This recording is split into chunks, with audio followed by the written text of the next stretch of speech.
हैं जिनको घबराहट हो गई है एकदम से जांच की बात सुनते ही, जेल की बात सुनते ही। निरंतर प्रक्रिया पे प्रक्रिया उनकी तरफ से आ रही है, रिएक्शंस दे रहे हैं, परेशान हो गए हैं। भाई मेरी समझ में नहीं आ रहा कि अभी तो सिर्फ मैं जांच की बात कर रहा हूं, अभी तुरंत आप थोड़ी ना जेल जा रहे हैं। इतनी परेशानी क्यों हो गई जांच की बात सुनते ही? दाल में कुछ काला है क्या? क्यों परेशान हो रहे हैं जांच के नाम से? भाई अगर आपको लगता है, और मैं माननीय नीतीश कुमार जी का मैं जिक्र कर रहा हूं, अगर उन्हें लगता है कि वो दोषी नहीं है, अगर उन्हें लगता है कि वो मुख्यमंत्री होने के बावजूद प्रदेश में उनकी नाक के नीचे भ्रष्टाचार होता क्या और उन्हें जानकारी नहीं है, तो हो सकता है भैया वो इतने भोले हों, इतने अनजाने हों कि शायद जानकारी नहीं हो। जांच में पता चल जाएगा कि भैया इनको जानकारी नहीं थी, बाकी 12 करोड़ लोगों को जानकारी थी। एकमात्र व्यक्ति, 12 करोड़ में से एकमात्र व्यक्ति जिसको बिहार में हुए भ्रष्टाचार की जानकारी नहीं, वो मेरे मुख्यमंत्री नीतीश कुमार जी हैं। हो सकता है ऐसा संभव हो, पर यह तभी पता चलेगा जब इसके ऊपर जांच होगी। और लोक जनशक्ति पार्टी ने यह निश्चय किया है, लोक जनशक्ति पार्टी ने अपने मैनिफेस्टो में भी हम लोगों ने इस बात का जिक्र प्रमुखता से किया है कि अगली जो हमारी सरकार बनेगी उसमें जांच करवाई जाएगी। अब जांच से पहले इतनी ज्यादा परेशानी के कारण क्या है मेरी समझ में नहीं आता। मुझे आप भी में से कई ऐसे साथी हैं जिन्होंने मुझे इस बात की जानकारी दी है कि भैया 7 निश्चय में कितना बड़ा भ्रष्टाचार हुआ है, कितने घोटाले हुए हैं। आप ही के माध्यम से मुझे ये सारी जानकारी मिलती है। आप लोग ये अगर खुद ही बता दें कि भैया नहीं, तो मैं मानूंगा। बिहार का शायद ही कोई ऐसा व्यक्ति होगा जो इस बात का जिक्र नहीं करता हो कि बिहार में 7 निश्चय में कितना बड़ा घोटाला हुआ है। कोई एक बिहारी मुझे दिखा दीजिए जो ये बोले कि बिहार में 7 निश्चय में कोई घोटाला नहीं हुआ। बिहार फर्स्ट, बिहारी फर्स्ट की यात्रा में निरंतरता में मैं जहां जहां गया हूं, जिस से मैं मिला हूं, हर एक व्यक्ति ने इस बात का जिक्र किया है कि भैया 7 निश्चय बिहार के इतिहास का सबसे बड़ा घोटाला है। सबसे ज्यादा भ्रष्टाचार किसी में हुआ है तो वो इसी योजना में हुआ है। तो क्या इसकी जांच नहीं होनी चाहिए? क्यों नहीं इसकी जांच होनी चाहिए? मुख्यमंत्री इस बात की जानकारी देना कि भैया अगर बार बार निरंतर यात्रा में कह रहे हैं, आपके माध्यम से कई ऐसी रिपोर्ट्स हैं मीडिया के माध्यम से जो मेरे संज्ञान में आई हैं, जिसको मैंने देखा, तो अगर इतनी बात हो रही है इसको लेकर कि भ्रष्टाचार हुआ है, लोग तो यहां तक बोल रहे हैं कि भैया 40% कमीशन जाता है। जब मैं बिहार फर्स्ट, बिहारी फर्स्ट यात्रा में जब मैं गया, और प्रदेश को प्रमाण की जरूरत नहीं है, मुझे दिखते हैं कि भैया जो नली गली आप बनाने की बात करते हैं उसकी हालत देखिए क्या है। अधर में योजनाएं लटकी हुई हैं, एक बरसात में नली गली आपकी बह जाती है। गुणवत्ता की जांच क्यों नहीं होनी चाहिए? क्यों नहीं होनी चाहिए कि भैया जब पैसा जा रहा है इतना किसी योजना में, तो वो योजना इतनी भ्रष्ट क्यों गई? टैंकियां कैसे फटी पड़ी हैं नल जल योजना से जो आप टैंकियां बना रहे हैं, आप जाकर देखिए, और आप ही के चैनल्स पर कई रिपोर्ट्स मैंने देखी हैं। क्यों वो टैंकियां फट जाती हैं? क्यों गुणवत्ता इतनी खराब है? तो अगर पैसा कहीं जा रहा है तो किसके पास जा रहा है वो पैसा? क्यों गुणवत्ता की जांच नहीं होनी चाहिए? क्यों इस बात की जांच नहीं होनी चाहिए कि जिस योजना के लिए जो पैसा निर्धारित किया गया है उस आधार पर उस गुणवत्ता को पैमाना क्यों नहीं बनाया गया? क्यों यहाँ पे टैंकियां फट रही हैं? क्यों नली गली यहाँ पर पहले तो बनी ही नहीं है?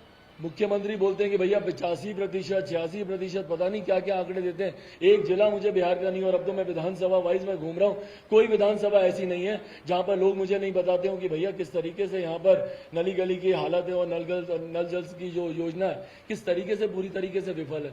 तो अगर ये सारी बातें हो रही हैं तो इसकी जांच करवाने में क्या दिक्कत है भैया?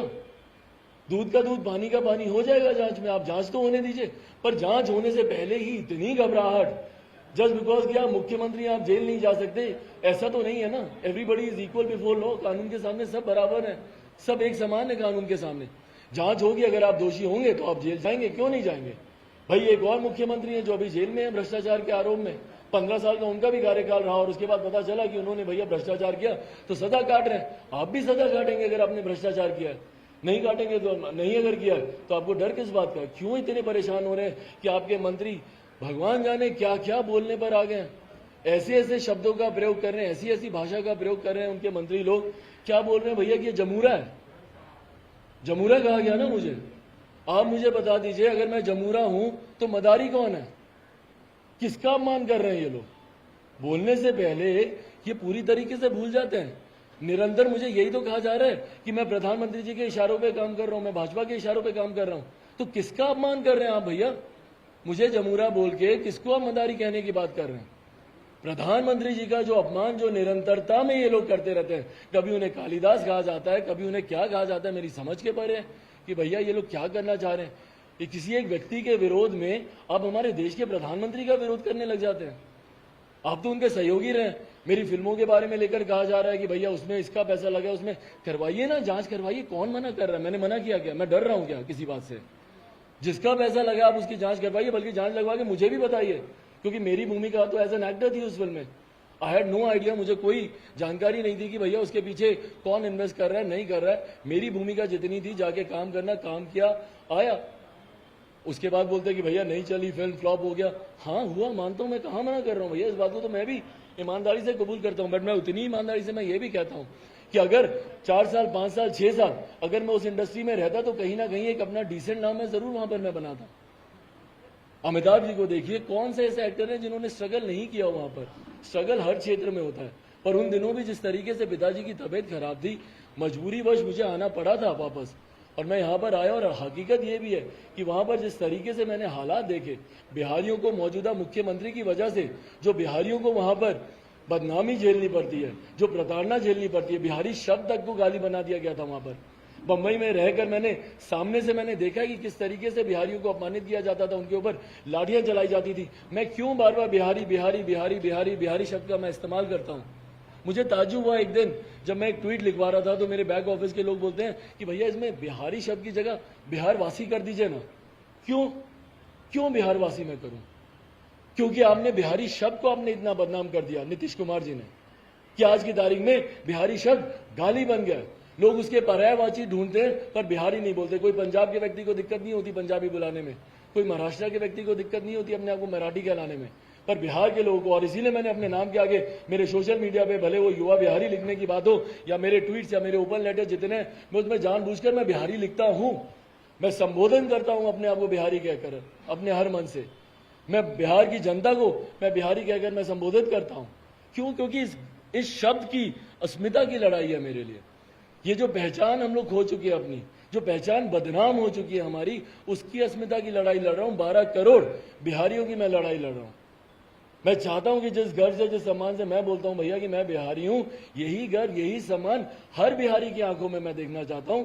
बट मुख्यमंत्री ने जिस तरीके से बिहार को बदहाल कर दिया है, बिहार को बेइज्जत कर दिया। पहले तो लालू जी के जमाने में कहा जाता था कि भैया बिहार बदनाम है, अब तो आपने बदनाम के साथ साथ बिहार को बदहाल भी कर दिया। आपने विकल्प बनकर आए थे जंगल राज का, बट अपने कुशासन राज में आपने बिहार को बदहाली की कगार पर लाकर आपने खड़ा कर दिया।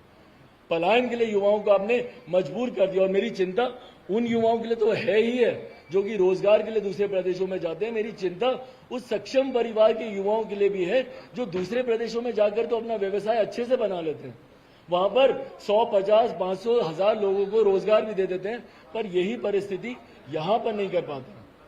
यहां पर वो सक्षम परिवार के जो लोग हैं, जो सक्षम लड़के हैं, वो दूसरे प्रदेशों में जा रहे हैं। धीरे धीरे करते करते तो मुझे लगता है तो बिहार का पूरा युवा दूसरे प्रदेशों में चला जाएगा। आप ही लोगों के बच्चे, कौन यहां पर पढ़ रहा होगा? कौन पढ़ना चाहता है? कोई एक सक्षम परिवार बता दीजिए जो अपने बच्चों को यहां पर पढ़ा रहा हो। और यहां से जो बच्चे गए, कल को कोई वापस नहीं आने वाला। वो दूसरे प्रदेशों में जाते हैं, वहीं पर रोजगार करते हैं, वहीं पर शादी करते हैं, वहीं पर बच्चे हो जाते हैं और वहीं पर रह जाते हैं वो, और फिर आते हैं बस होली, दिवाली, छठ पूजा में अपने घर पर।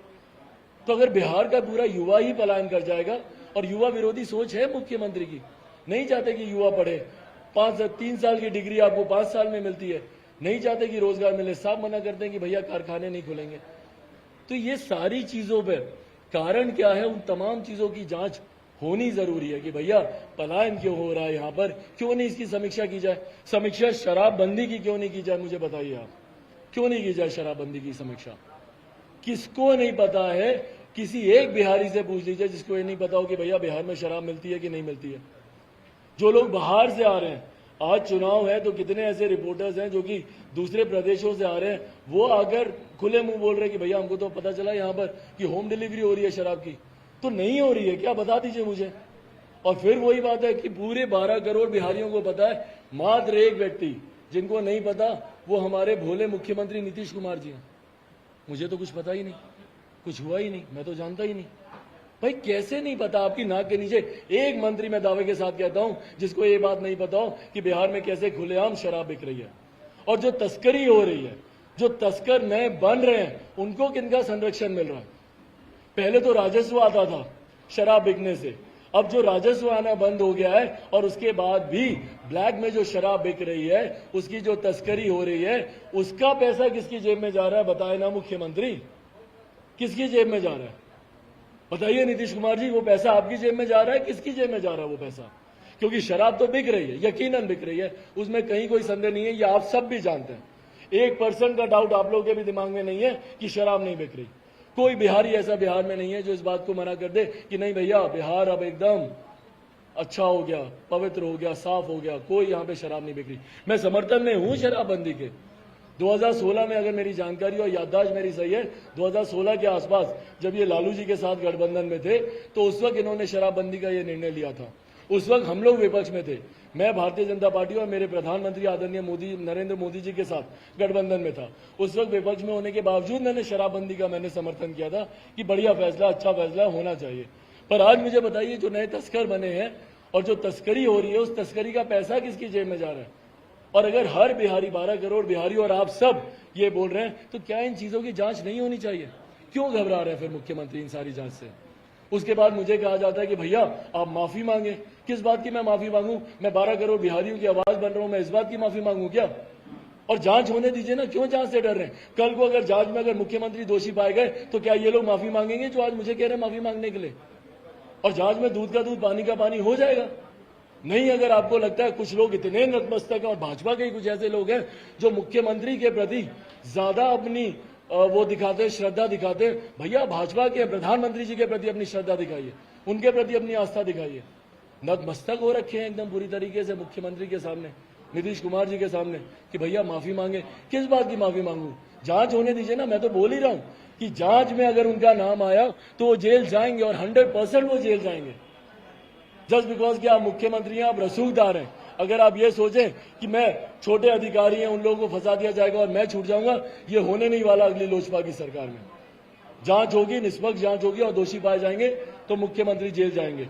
तो जो घबराहट है, बस वही मैं आप लोगों के सामने आज रखने आया था कि किस तरीके से मुख्यमंत्री एकदम परेशान है, घबराए हुए हैं। निरंतर उनके लोग जमूरा से लेकर मतलब प्रधानमंत्री जी तक का भी अपमान करने से ये लोग रुक नहीं रहे हैं।